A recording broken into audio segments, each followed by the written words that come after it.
du coup, c'est de vous parler un petit peu de ce que sont les soft skills, de la place qu'ils ont pris dans le recrutement.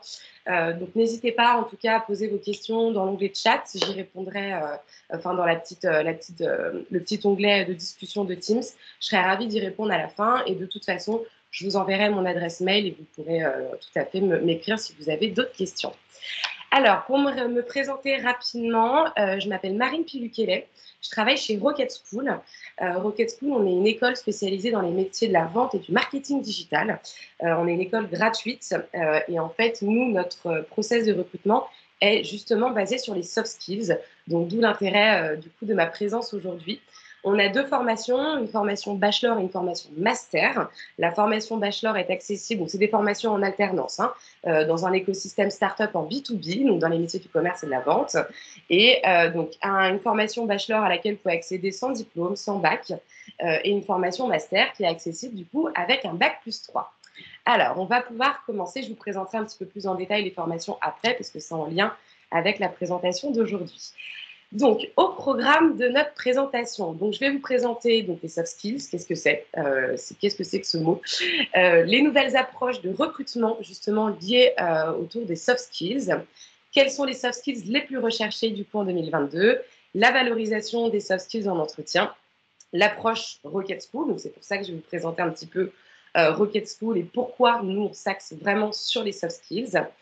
Quels soft skills pour quel métier et aussi, donc très important, je vais vous expliquer comment vous pouvez tester votre personnalité, connaître vos soft skills et du coup, quels sont les métiers, on va dire, qui correspondent à vos soft skills et du coup à votre personnalité. Alors, concernant les soft skills, il n'y a pas de définition universelle en matière de soft skills. De manière générale, c'est une expression qui désigne les compétences comportementales, transversales et relationnelles. On peut aussi considérer que les soft skills, ça représente des qualités humaines ou parfois des caractéristiques qui sont liées à votre personnalité.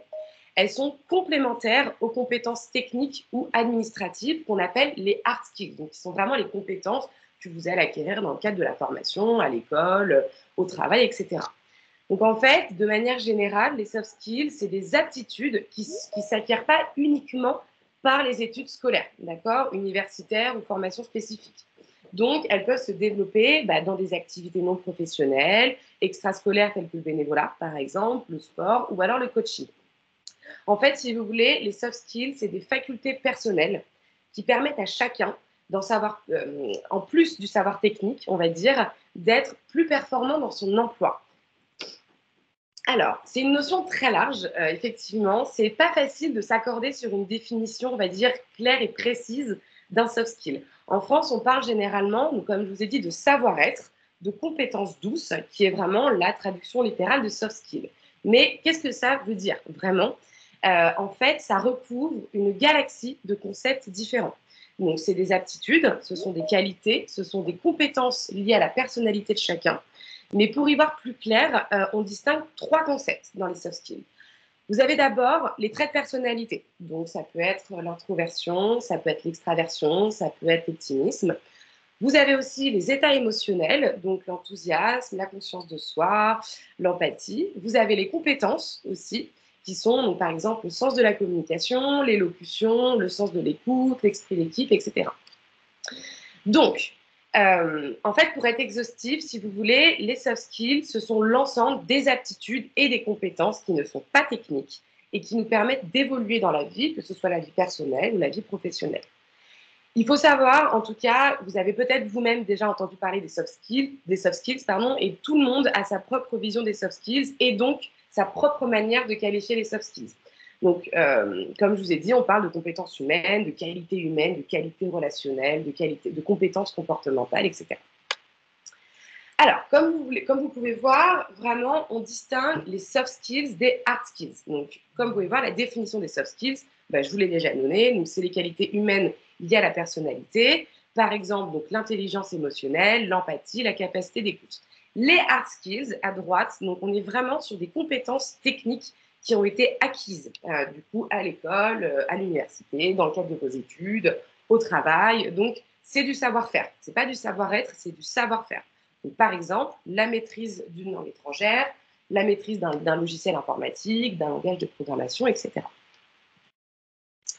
Alors, ça peut vous paraître un peu bateau, présenté comme ça, dire oui, bon, ok, elle me parle des soft skills. Ce n'est pas des qualités et des défauts, et de surcroît, ça prend une place très importante aujourd'hui dans les approches de recrutement, que ce soit dans les écoles ou même auprès dans votre employabilité, quand vous postulez à un emploi. Les soft skills prennent une part très importante dans les critères de recrutement. Donc en fait, si la culture française du recrutement accorde beaucoup d'importance aux expériences et aux diplômes obtenus, on observe vraiment un changement de cap des hard skills vers la prédominance des soft skills.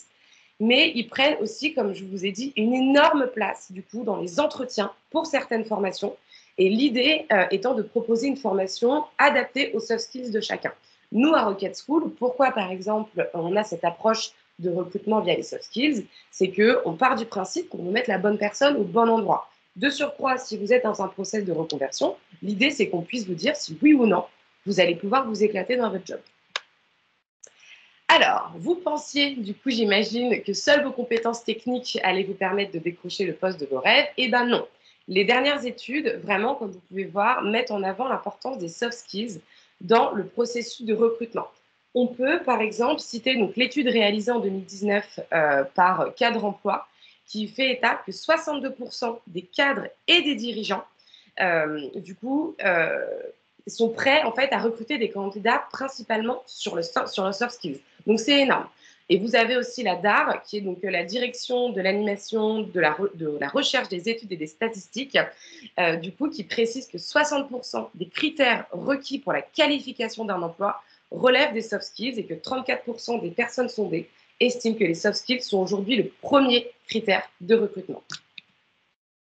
Alors, l'idée, c'est que je puisse vous poser quelques questions. D'après vous, du coup, si quelqu'un peut prendre rapidement la parole, d'après vous, quels sont les critères, les soft skills aujourd'hui les plus recherchés? Si vous pouvez m'en citer un ou deux. Bonjour, je me permets de prendre la parole donc. Bonjour. Je pense que l'empathie est un soft skill très recherché. Tout à fait, effectivement. Et je ne sais pas si vous en avez éventuellement un deuxième à nous citer, si ça vous vient du coup avec la définition que je vous ai donnée. Mais l'empathie, effectivement, tout à fait. La notion de partage, parce que de plus en plus dans le milieu professionnel, on travaille en équipe et l'idée donc de partage, même si c'est pas très très loin de l'empathie finalement, c'est quelque chose qui est recherché par les recruteurs. Oui, aussi, effectivement. Alors, merci beaucoup. Du coup, donc, on va pouvoir décortiquer tout ça ensemble. Est-ce que vous pouvez me dire, du coup, si vous voyez encore bien ma présentation? Oui. Super. OK. Alors, du coup, donc, concernant ces soft skills les plus recherchés. Alors, hop, qu'est-ce qui se passe? Donc effectivement, on a l'empathie. Donc l'empathie, effectivement, l'idée, c'est, excusez-moi, concernant l'empathie, l'idée, c'est vraiment le fait de comprendre la réalité de l'autre. Donc l'empathie, effectivement, un soft skills très important. Vous avez donc l'intelligence émotionnelle. Bon, alors l'intelligence émotionnelle, c'est un terme un peu à la mode, on va pas se mentir. Donc en fait, c'est la gestion des émotions. Donc c'est le fait de partir du postulat qu'il est possible de prendre du recul et d'identifier ses émotions et celles des autres afin de ne pas les subir. Voilà, donc j'espère que c'est clair.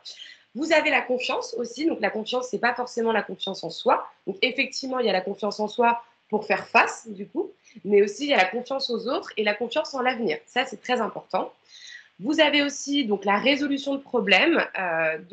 Dans un contexte de changement, par exemple, les salariés doivent être orientés solution. C'est important d'être en mesure d'améliorer du coup une situation. Vous avez aussi l'audace, qui est la capacité à oser. Du coup, c'est le fait de tenter quelque chose de nouveau, de proposer des nouvelles idées, d'être force de proposition. La créativité, évidemment. Donc là, c'est surtout l'idée de créer des connexions entre les choses, entre les idées, entre les gens. Ça permet surtout de faire émerger des innovations. Vous avez la gestion du stress, parce qu'il n'y a pas de bon stress, clairement, sauf si celui-ci est ponctuel, mais ce n'est pas normal d'être stressé chroniquement. Donc, ça demande de l'énergie, d'être stressé, ça fatigue. Et en fait, quand vous êtes stressé, le cerveau, il a plus de mal à prendre des décisions. Donc, ça devient difficile de travailler, d'être créatif et d'être confiant quand on est stressé. Pour en citer d'autres, vous avez aussi la motivation. Je ne vais pas tous les faire, parce que ça va être un petit peu long, mais vous avez la motivation. Donc, c'est l'idée de trouver de la motivation, mais aussi de donner de la motivation.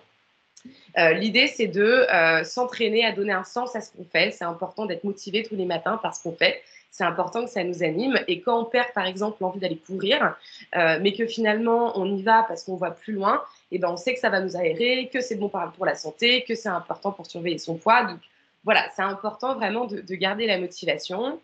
Qu'est-ce que je pourrais vous citer de plus? La curiosité, ça permet à la fois d'apprendre des nouvelles choses, mais aussi d'apprendre des autres aussi. C'est pas uniquement pour apprendre pour soi, mais l'idée d'apprendre des autres, de la personne qui est en face de soi.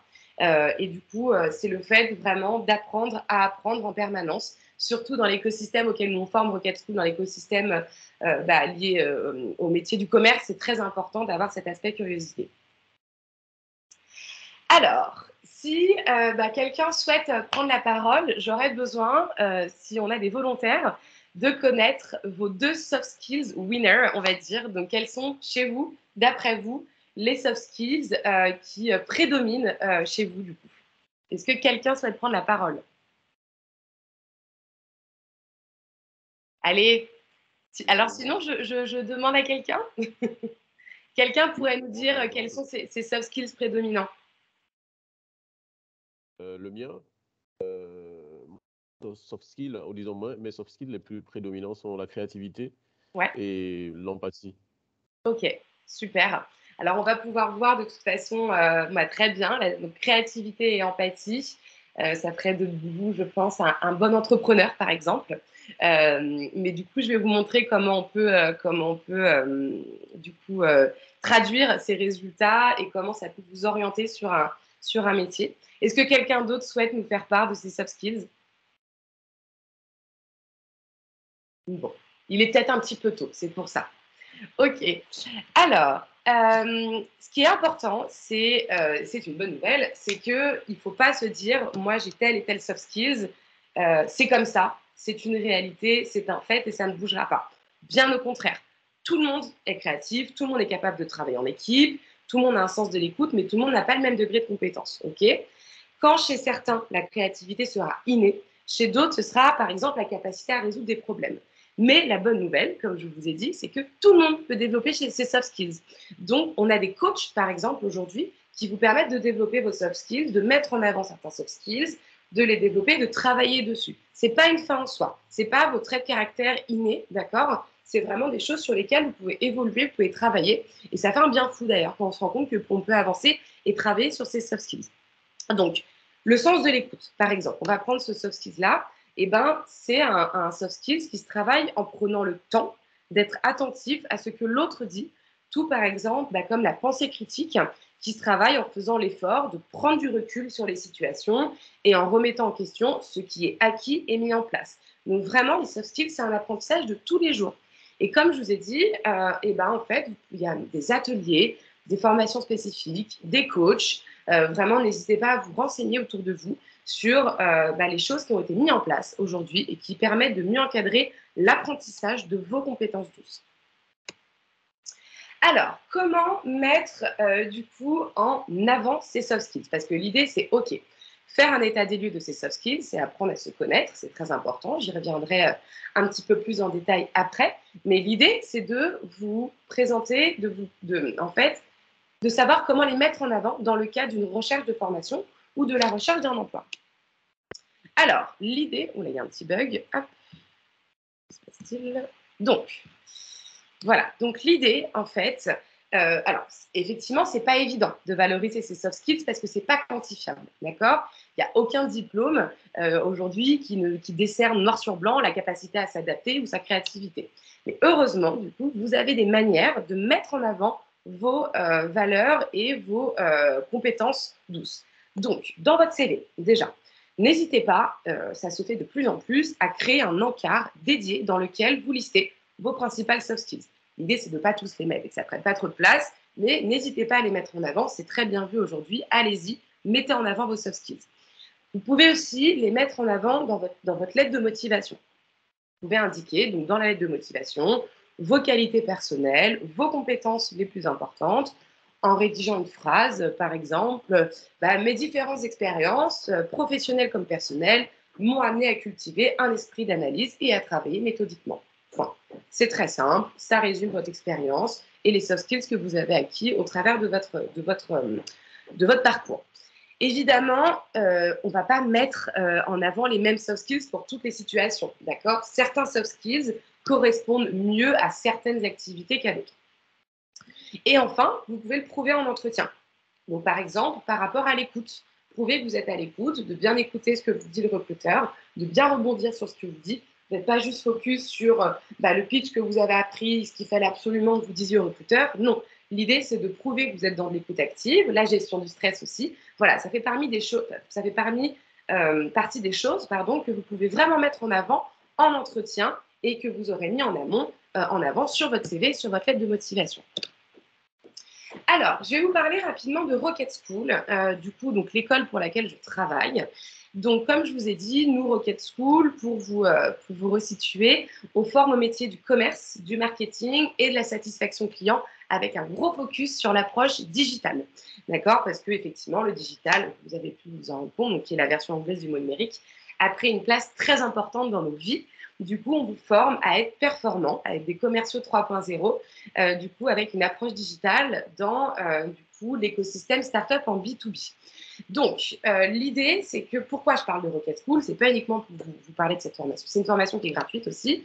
L'idée, c'est pas uniquement de vous parler de la formation, c'est surtout, on va dire, de vous expliquer pourquoi nous, les soft skills, ont pris une place très importante dans le recrutement de notre candidat. En fait, si vous voulez, on vous recrute et on vous présente des entreprises dans le cadre de votre recherche d'alternance avant d'intégrer la formation. D'accord? Donc, l'idée, c'est que vous puissiez être capable, du coup, de mettre en avant vos soft skills auprès d'un recruteur, étant donné que vous n'avez pas commencé la formation, vous ne pouvez pas mettre en avant vos compétences techniques. Donc, pour, vous expliquer, ça, c'est les métiers auxquels on forme. Je vais juste faire un focus sur la partie prospect, étant donné que je ne vais pas vous expliquer tout Rocket School, mais l'idée, c'est vraiment de vous expliquer les qualités recherchées dans ces métiers-là. Donc, le growth hacking, c'est un profil hybride en fait entre le geek et le marketeur, d'accord? C'est le growth hacker, si vous voulez, il est au service de la croissance d'une startup, d'accord? Donc, il identifie les bons canaux d'acquisition, il met en place une stratégie pour attirer en fait un trafic qualifié sur le site web d'une startup. Donc, en fait, il va tester des choses et son but ultime, c'est de faire croître rapidement, une entreprise. Donc, en fait, le growth hacker, il utilise des techniques, des outils d'acquisition comme le référencement, les réseaux sociaux, le social ads, etc. Donc, ça, l'idée, c'est qu'il va identifier des cibles potentielles, il va comprendre comment leur parler, il va essayer mille et une façons de les toucher. C'est le quotidien du growth hacker. Ensuite, vous avez le business développeur, qu'on peut aussi appeler SDR. Donc, lui, c'est celui qui va engager le premier contact pour obtenir les informations nécessaires à l'action commerciale. Donc, en fait, il intervient principalement dans des startups en hypercroissance qui ont processé à l'extrême le cycle de vente pour se développer très rapidement. Donc, en fait, le SDR, le business développeur, il est généralement alimenté en lead, donc en client potentiel, plus ou moins qualifié par le gros hacker. Et l'idée, c'est éventuellement de trouver une solution, du coup, comme je vous ai dit, pour avoir un maximum d'informations sur le lead. Et l'idée, c'est d'accroître, du coup, le chiffre d'affaires de l'entreprise. Pourquoi je vous parle de tout ça? Donc, si vous voulez plus d'informations, en tout cas, sur ces métiers-là, n'hésitez pas à scanner ça. Je ne vais pas vous rentrer dans le détail de Rocket School. Ce n'est pas le but aujourd'hui de cette code conférence. Donc, n'hésitez pas à scanner, du coup, ce QR code. Alors, à votre avis, donc, je vous ai parlé du business développeur. À votre avis, quels sont, du coup, sachant que le business développeur, c'est important pour moi aussi de vous parler de ce métier-là, parce que c'est un métier qui est en tension. Nous, à Rocket School, on a plus d'entreprises qui souhaitent recruter nos alternants que d'alternants disponibles. Donc, c'est aussi un moyen pour moi de vous parler de ce métier-là qui est extrêmement en tension et sur lesquels il y a un vrai besoin. Bref, d'après vous, quelles sont les qualités, les soft skills, du coup, plutôt, d'un business développeur? Est-ce que quelqu'un, du coup, veut y aller? Allez, involontaire. D'après vous, les soft skills d'un business... Oui, C'est la prospection B2B, B2C. Oui. Alors ça, c'est les compétences techniques qu'il va mettre en place, effectivement, c'est tout à fait ça. Le business développeur, il fait de la prospection en B2B, mais quels sont les soft skills qu'on recherche chez un business développeur, d'après vous? À l'écoute. Ouais, effectivement. Est-ce que quelqu'un veut m'en citer un autre? Oui, La bien sûr. communication aussi. Mhm. Ah, on a quelqu'un dans la salle d'attente. Hop, j'avais pas vu. Donc effectivement, j'ai entendu à l'écoute, j'ai entendu la communication, je crois. Je crois que j'en ai entendu un troisième. La curiosité, l'analyse. Ouais, effectivement. La Effectivement. chasse. Là, pardon. La chasse. Oui, alors la chasse, oui, effectivement, c'est à cheval entre le soft skills et le hard skills. Mais effectivement. Alors, tout à fait. Donc, en gros, alors là, vous voyez, c'est les résultats du test de personnalité du soft skills, du soft skills, pardon, du business développeur, pardon, du business développeur par définition. Excusez-moi, qu'est-ce qui se passe? Hop, hop, voilà. Donc, en gros, donc vous en avez cité pas mal. Déjà, on aime, pour les business développeurs, on aime des gens qui aiment aller vers les autres. Sans ça, un business développeur, il ne sera pas heureux, mais il sera frustré, et ça, c'est pas possible. Vous avez aussi, on recherche chez les business développeurs des gens qui persévèrent face aux obstacles. On cherche des gens qui sont résilients. Des gens qui, quand on leur dit non, on leur dit, ils disent pas tant pis, bah écoute, c'est pas grave, tant pis, je me suis pris une porte, mais ils vont demander pourquoi. Pourquoi tu me dis non? On cherche aussi des gens qui vont au-delà des tâches prescrites, des gens qui sont intéressés par le challenge, qui aiment se dépasser, sachant que généralement, sur ces métiers, il y a des objectifs avec des quantités. D'accord? L'idée, c'est que vous puissiez du coup performer. Donc, pour avoir votre variable, vous devez défoncer ces objectifs. Donc, en gros, pour rejoindre ce que disait mademoiselle qui parlait de la prospection en B2B, quand vous faites de la prospection, on vous demande d'être persévérant, d'être résilient et d'être curieux, effectivement. Donc vous faites de la prospection, vous prenez des rendez-vous aussi quand vous êtes business développeur. Donc là, l'idée, c'est d'avoir un bon relationnel, d'être force de conviction. C'est indispensable. Vous allez aussi faire de la négociation et du closing, faire signer le contrat. Donc là, l'idée, vous en avez parlé, c'est d'être à l'écoute. C'est indispensable. Et ensuite, vous allez faire du nurturing. Et le nurturing, le soft skills prédominant, c'est du coup la rigueur. Alors, ensuite, concernant le growth hacking dont je vous ai parlé, donc le marketing digital, quelles sont d'après vous les qualités d'un growth hacker du coup?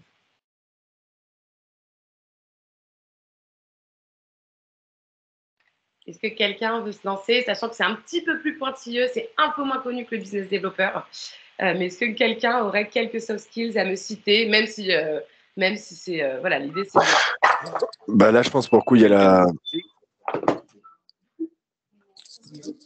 J'allais dire la curiosité. Après, je sais pas ce que Khalid voulait dire.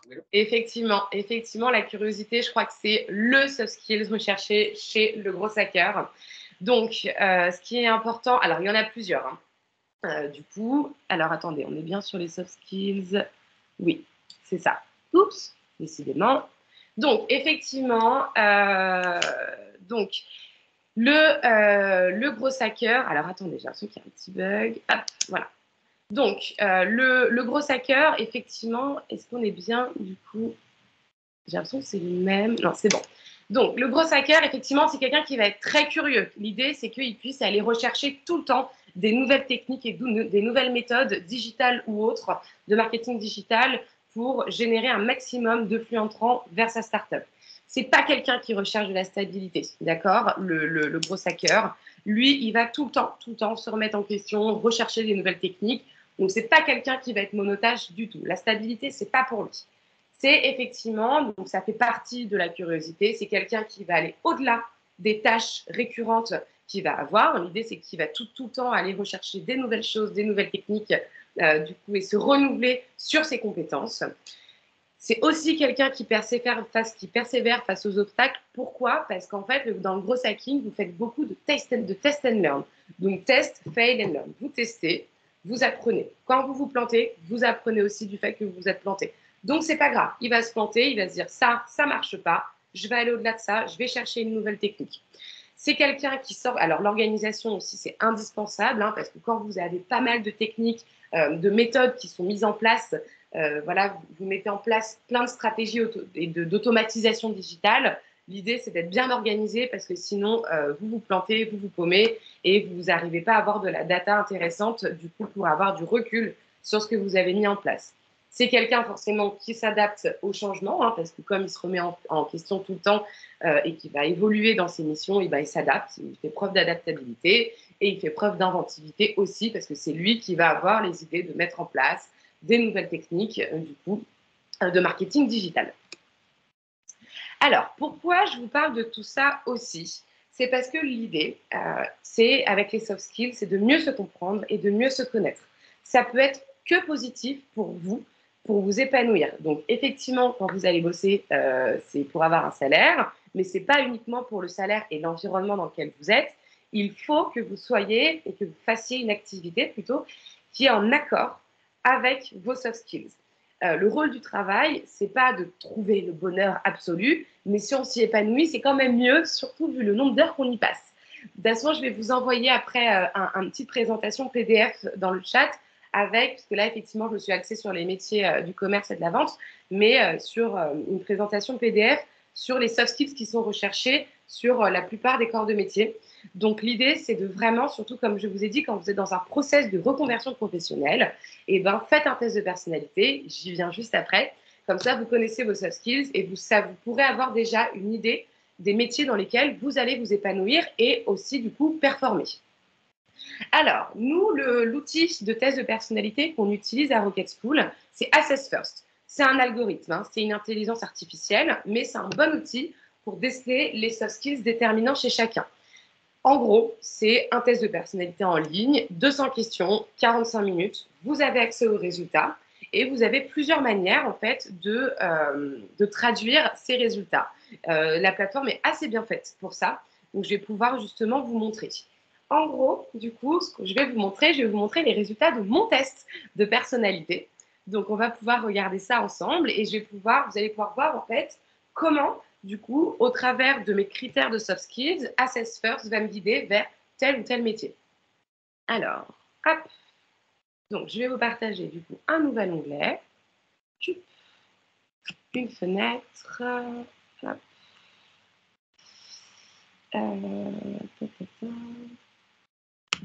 Alors, c'est Alors, est-ce que vous voyez du coup la page Assess First? Oui. Super. Oui. Alors, donc là, c'est la synthèse de mon test de personnalité. OK. Bon, je l'ai fait en 2020. Il faudrait que je le refasse d'ailleurs. Donc, comme vous pouvez voir, en fait, il y a en gros 3 pôles que vous allez devoir valider. Donc, 200 questions au travers des 3 pôles. Vous avez le pôle personnalité, d'accord? Donc, c'est shape. Donc là, ça va vraiment déceler vos soft skills principaux. Donc, vous voyez, moi, c'est la rigueur à 19%, le leadership à 33%, la créativité à 27% et l'empathie à 22%. Vous avez ensuite le test donc là, qui s'appelle Drive, donc ce sont mes motivations. Donc on est à 40% de stabilité et 60% le dynamisme. Et enfin, vous avez la partie donc, qui s'appelle Brain, donc raisonnement, où là, donc, appliquer 20%, expérimenter 22%, innover 30% et approfondir 28%. Donc, en gros, ça, c'est sur la première partie, donc soft skills, on va dire. Voici ce qui ressort chez moi. Donc, tristement, soutenir les autres, c'est pas mon soft skills prédominant. Par contre, j'aime développer les relations. Je suis quelqu'un qui fédère.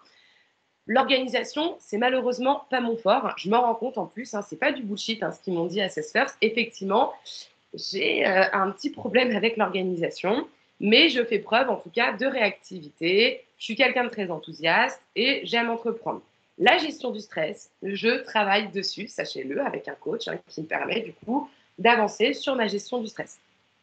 Donc, moi, mon style personnel, donc mon soft skill prédominant, c'est que je suis un promoteur. Voilà. Donc, je suis quelqu'un déterminé, volontaire, proactif, à la recherche de propositions et d'actions, mais avec effectivement ce petit souci sur l'organisation. Ensuite, du coup, vous avez donc Drive, donc ce qui me motive. Donc, j'ai fait le test, et donc c'est comme ça qu'ils ont du coup interprété. Ce qui me motive, c'est l'analyse de données, que je me préoccupe de la qualité et j'aime avoir un impact positif sur le monde. Et ce qui me motive le moins, c'est de travailler en équipe, aider les autres et être reconnu par les autres. Bon, ça reste un algorithme, hein, ok. Moi, ça m'a un peu vexée quand j'ai lu ces résultats. Mais effectivement, ce qui est intéressant, voilà, ça va être ça. L'orientation. Donc là, vous voyez, quels sont les métiers qui me ressemblent le plus? C'est ce que va me dire Assess First. Ok, donc responsable régional des ventes à 76%, entrepreneur à 72%, directeur e-commerce 71%, country manager 70%, directeur d'une division à 69%, voilà, etc. Donc en fait, vraiment, vous pouvez aussi aller ici et voir en fait les affinités que vous avez avec les différents métiers. Par exemple, je vais aller voir, je ne sais pas, on va aller voir un truc qui est très loin de ce que je fais. Gestionnaire de crise, 54%. Bon, c'est pas ce qui, voilà, c'est pas là-dessus que je vais aller. 54%, c'est bien, mais c'est pas fou. Par exemple, je peux aller voir, allez, chauffeur-livreur, je n'ai même pas le permis. 68%, bon, ok. Donc en fait, vraiment, l'idée, c'est que vous puissiez faire le test de personnalité. Il faut vraiment être le plus honnête possible sur le test. Et vous pouvez déjà avoir une idée des métiers dans lesquels vous pourrez éventuellement vous épanouir. Donc, vous voyez, c'est très intéressant, la manière dont c'est fait. Vous avez pas mal de choses auxquelles vous avez accès. Donc, l'idée, c'est que je vais vous donner, de toute façon, un accès pour passer le test.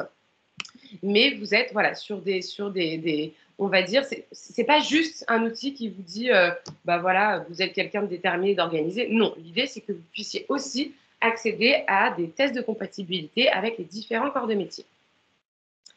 Alors, hop, du coup, est-ce que, du coup, l'idée maintenant, c'est que... Oui, j'ai une petite question. Oui, je suis désolée, c'est Emma. Oui. On va devoir couper dans 2 minutes. Tout de suite, bien sûr. Je leur envoie juste le lien, du coup, pour qu'ils puissent recevoir le test de personnalité dans le chat. Merci beaucoup. Et je vais couper. Alors, du coup, je suis désolée pour recevoir, parce qu'en fait, nous, on a un accès gratuit pour recevoir le test de personnalité. Il faut juste que vous passiez via la plateforme Rocket School, en fait. Donc, l'idée, c'est que vous candidatez sur notre site. Tout est gratuit, d'accord? Et vous allez recevoir, en fait, le lien pour passer le test de personnalité. Et après, vous serez contacté par Rocket School. Mais moi, je dirais, si vous ou non, vous venez du coup du salon de Jobzine, et je dirais qu'on n'a pas besoin de vous recontacter, que c'était juste dans le cadre du webinaire d'aujourd'hui. Donc, je vous envoie tout de suite. J'ai une demande. En fait, vous avez dit qu'il y a un PDF pour... Oui, je vous envoie le lien tout de suite. D'accord, merci beaucoup. Je vous en prie. Alors, je vais arrêter du coup juste le partage. Alors, et je vais vous envoyer ça tout de suite. Alors, hop, le voici. Hop, je vous envoie le lien et je vais aussi vous mettre mon adresse mail, du coup, dans le chat. Si vous souhaitez en savoir plus sur la formation, sur cette présentation, en tout cas, je serais ravie d'y répondre. Hop.